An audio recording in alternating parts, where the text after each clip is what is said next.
tired. Got my wig all frizzy.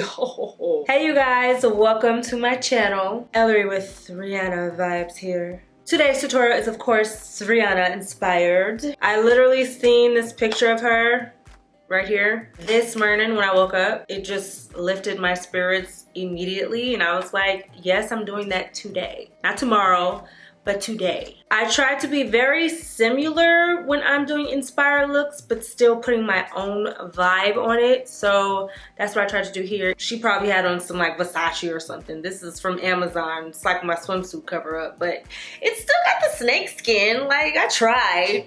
Anyways, if you guys want to see how I got the look, make sure you continue to watch, subscribe, like, and then let's get into this look, because it's a look. So per usual, I'm going to prime my eye first. Even though I'm using a gel base for the lid, I still need primer for my creasage area. I forgot I make this eyebrow thinner when I did that eye.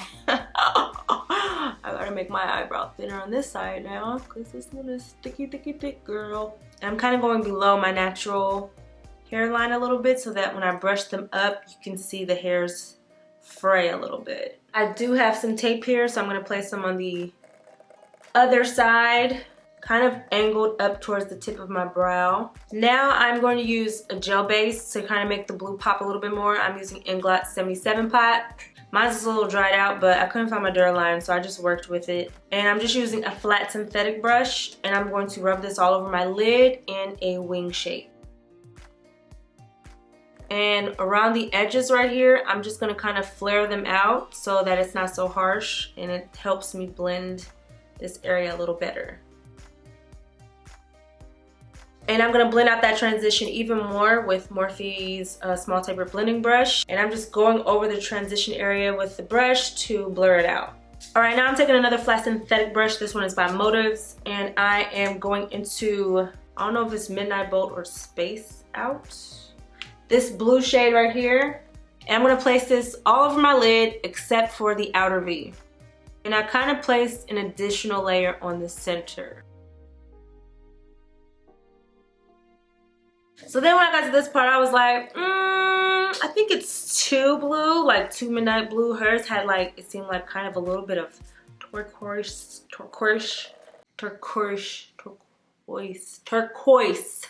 That's it. So I added like a few layers in the center of different colors. The first color I used was, what is this one called? Jupiter Sand. This one right here. And I just kind of placed a layer of that in the center of the lid.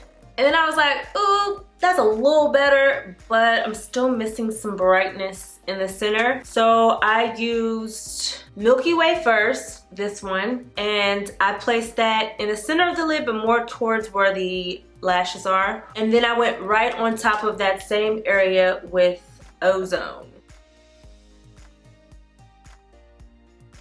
And then I was like, okay, that'll do for now. Let's move on to the smoke.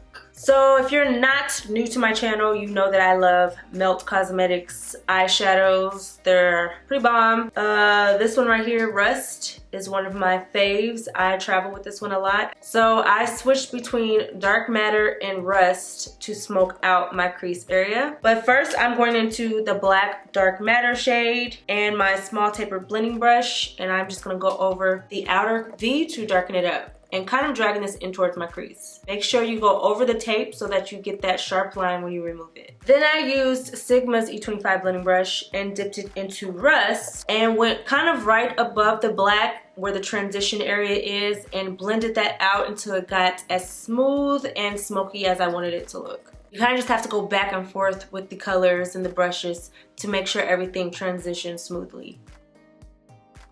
All right, now I'm gonna remove the tape ever so gently. She crispy. And I'm gonna go through my whole foundation, highlight, contour, all that good stuff routine. I've done that in plenty of these tutorials, so I'm just gonna speed through it. But the foundation that I am using is Fenty Beauty in 420.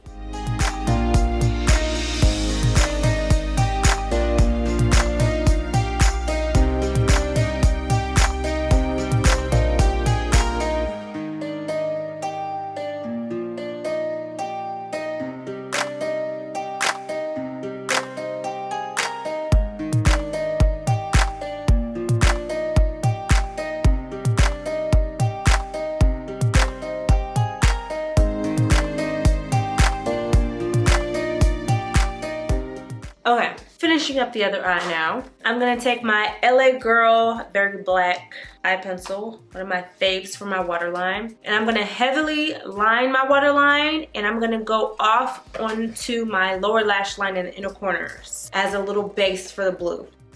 Then I'm gonna take this small, what is this? It's from Morphe. It's a smudger brush, but it's like a really small smudger brush. I'm gonna go into the blue color that I use on my lid right here. And I'm going to put that in the inner corner where I placed the black right here on the lash line.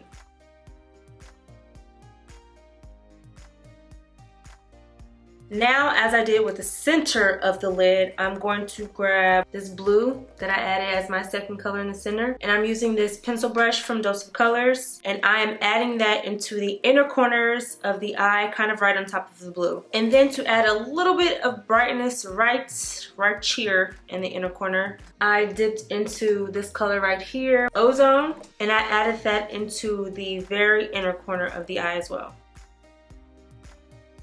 I didn't get as much fallout on this eye because I was kind of like putting it on like this so that it can fall straight down. And I'm getting a lot from on this eye, so you kind of got to be careful since these are kind of like really glittery. If you're not on camera, obviously like me, it's easy if you like put your head down like this and just put it on like straight up so that it just falls on the floor, not in your face. All right, and now I'm going to use the short shader brush from Sigma and the Dark Matter Black Matte Eyeshadow and smudge that on the rest of the lash line, blending it into the blue. Dipped that small tapered blending brush that I used on the top into Rust, and I'm going to go right on that transition and blend out that black eyeshadow and kind of blur out that sharp line I have on the outer V. Now for the lashes, I feel like when you have lighter colored eyes or you're doing something like in a magazine where they can make you look all smoky, you can kind of get away with not wearing like false lashes. But for me, if I ever become famous, like I don't care what editorial it is, they're gonna have to throw me on some lashes because I just feel like it just makes everything look better. Just my opinion. Her lashes seems very natural. It looks like she has some on, but they're very like light. So I wanted to go with some lashes that are light, but still long, but I could build it up with mascara. So I grabbed these lashes from Revolver Cosmetics because they're kind of light, but in the outer corner, they're a little darker, and I can add a little bit mascara over here to kind of keep this side dark and full and this side a little more lightweight. First, I'm gonna add a little tiny liner to help conceal my lash band. This is Pure's On Point Liquid Liner. Clean off my lashes and then add my falsies. Lastly, I'm going to use Too Faced Better Than Sex and apply this to my lower lashes, blend in my real lashes with my falsies, and then add a little bit more mascara on the ends of the false lashes, just in the outer corners.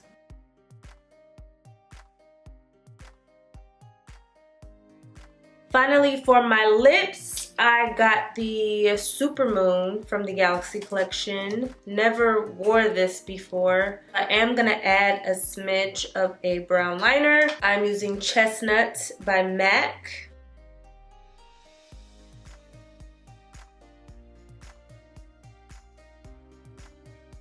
And then I'm gonna go over everything with the lippy.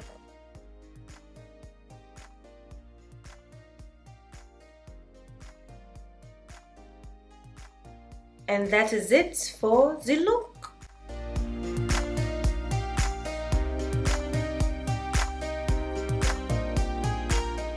This is actually my first time. It's all messy now. I guess I should have showed this first. This is my first time using her Galaxy palette. Very beautiful Galaxy-ish, rainbowish packaging. The box was cute too. It got glitter on it. You see that glitter? Very nice packaging. However, I was like a little thrown off by the price. I guess I was late. I mean, obviously I'm late, you know, reviewing the palette, but like on the kiosk at Sephora, I thought it was $24. I was like, oh, that's a good price. You know, that is nice little palette for $24. And then when she had rang me up and she was like, your total was $85 because I got the lippy too. I was like, oh. palette is $60, which is a little on the pricey side for me, especially when they're all like lid colors and not really any like transitional shades. But I mean, they're really pretty. I guess I can swatch some first. Let's see, I'll swatch the colors that I didn't use.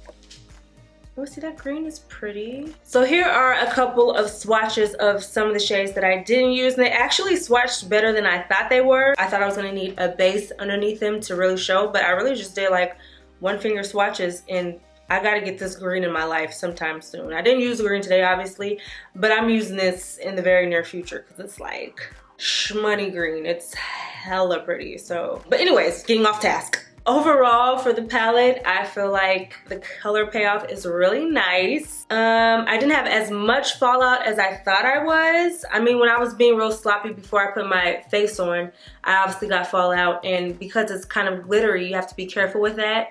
But if I wasn't on camera, I feel like I would have got less fallout because I wouldn't have to be like straight on. I can kind of tilt my head forward a little bit. I was happy that I could apply the shadows with a brush because I was kind of fearful that I was gonna have to use my finger for them to really show up. And that may just be because I used the black base. I have to use it a couple more times to really get a feel for all the colors. But with these finger swatches, you know, I have really high hopes. Overall, I'm happy with the palette. I'm happy with the packaging. I'm happy with the color payoff. Is it a little expensive for me? Yes, I probably would have been a little bit more happy with $35, but I'm cheap, so guess I'm kind of biased with that. The lippy is really pretty as well. Once again, I'm cheap, so $20 is kind of a lot. Let me see how much is in here actually. Okay, well that's pretty average. I'm going to say, like I say in all my reviews, blah, blah, blah, go to Sephora, swatch yourself. But that is really like true life. Like you have to go to Sephora and kind of swatch yourself to see, because I think these colors look bomb on me, but you may not like them as much as I do. You know what I'm saying? They're all shimmers. You have to be kind of aware of that if you're okay with not having any like matte transitional shades. I'm okay with it because obviously I have a ton of matte transitional shades in my collection. So I only dipped into 2 other ones to get the complete look, but I feel like you can do a lot, obviously, of different looks with them because there's a lot of different colors. So, not totally happy with the price. Like I said, I'm a little frugal, but I'm happy with the shadows. It's definitely a palette that I will use again. You guys already know I love the foundation. I've used it pretty much ever since I've gotten it. However, I have stopped using the primer. For me, the primer with this particular foundation, it could work differently with other foundations, but with this foundation, I found that I was kind of oily at the end of the day. I used it more than once and I still kind of got the same result. And then I switched back to my other primer and I didn't get as oily at the end of the day. So I stopped using the primer and I still love the foundation. That's just a recap because I said I was gonna let you guys know how I felt about the primer in a later video. So that's how I feel about it. I haven't used it after I tried it a few times just because I felt a little bit more oily at the end of the day. However, if you have drier skin, that may not be the case for you. Or, you know, maybe I'm just weird. I don't know. Anyways, I hope you enjoyed this Rihanna inspired tutorial. If you did, you know what to do. Thumbs up and let me know what you want to see next in the comments. But until next time, love you guys. Mwah.